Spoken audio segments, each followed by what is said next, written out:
네, 국민의힘 배현진입니다. 자, 지난해 5월 27일에 문체부에서 한복 근무복이라는 것을 64종을 이제 국민들께 선보였습니다. 약 2억 원의 예산을 들여서 기획 제작된 이 한복 근무복, 아마 뉴스를 보신 분도 있으실 거고요.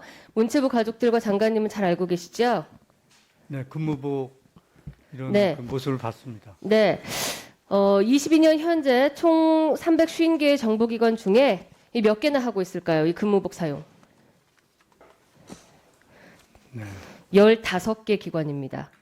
15개 기관만이 한복 근무복을 보급해 신청하고 있는데 그마저도 원래 이 근무복을 이 한복 특성을 잘 이용하는 기관이어서 활용하고 있다가 새로이 나온 디자인이거나 아니면 이게 좀 더 편해 보여서 바꾸게 됐다라고 응답한 개량 용도로만 신청하는 곳이 15곳입니다.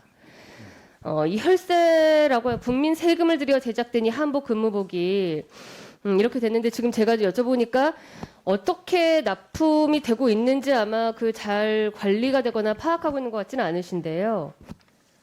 이거 잘 지금 뭐 이렇게 신경 쓰는 부분은 아니시죠? 네, 저 한복 그에 대한 이 많은 사람들이 한복을 입을 네. 수 있는 어떤 그 유도. 말씀드리라는 게 아니고요. 네, 이 관리도 잘 문체부에서 안 되고 있는 한복 근무복의 도입 사업이요. 사실은 지난 정권 내내 논란이 되었던 중국의 한복 동북 공정에 따른 이제 굴종 외교 논란이니까 그 대응책으로 황급히 내놓은 면책용 부실 사업이라는 그런 비판을 받고 있는 부분이거든요. 네. 지난 2022년 2월 4일에 아마 기억하실 겁니다. 중국 베이징 동계올림픽 개회식에서 한복을 입은 소녀가 버젓이 등장해서 온 국민을 들끓게 하고 분노에 휩싸이게 했습니다. 그때 현지에 한복을 입고 관중석에 있었던 황희 전 문체부 장관께서는 중국 측에 단 한마디 항의도 못하고 돌아오셔서 또다시 대북 굴종 외교다라는 국민적 비판에 직면했는데 그러자 이 지속된 논란에 황희 전 장관이 이후 2월 22일 기자간담회에서 중국 정부는 오히려 이번에 한복은 한국 것이라고 공식 인정했다라는 기자회견을 하셨어요. 당시에. 그런데 나중에 살펴보니까요. 그보다 앞선 2월 11일에 중국 대사관이 입장문을 통해서 전통 문화는 한반도의 것이며 또한 중국 조선족의 것이다 라는 입장을 냈습니다. 장관님도 이제 문화외교를 하고 있으신데요. 우리 정부의 그 장관 입장과 중국의 입장이 이렇게 달랐습니다. 같은 중국의 목소리인데 말이죠. 이런 경우가 있을 수 있습니까? 네. 있을 수 없고 중국 측이 저렇게 주장하는 것에 대해서는 엄정하게 대응할 작정입니다. 그리고 그렇게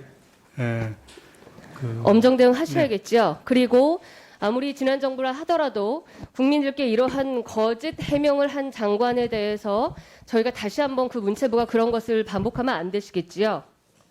여기에 대해서 실제 진실이 뭘까 외교부의 답변을 받아봤습니다. 답변을 받아보니까요. 오히려 중국 측이 당시 외교부에 비공식 채널을 통해서 중국 대사관이 했던 한복은 중국 조선족의 것이라는 입장과 동일한 입장을 표명했습니다. 지금 앞에 PPT 보이시죠? 네. 네.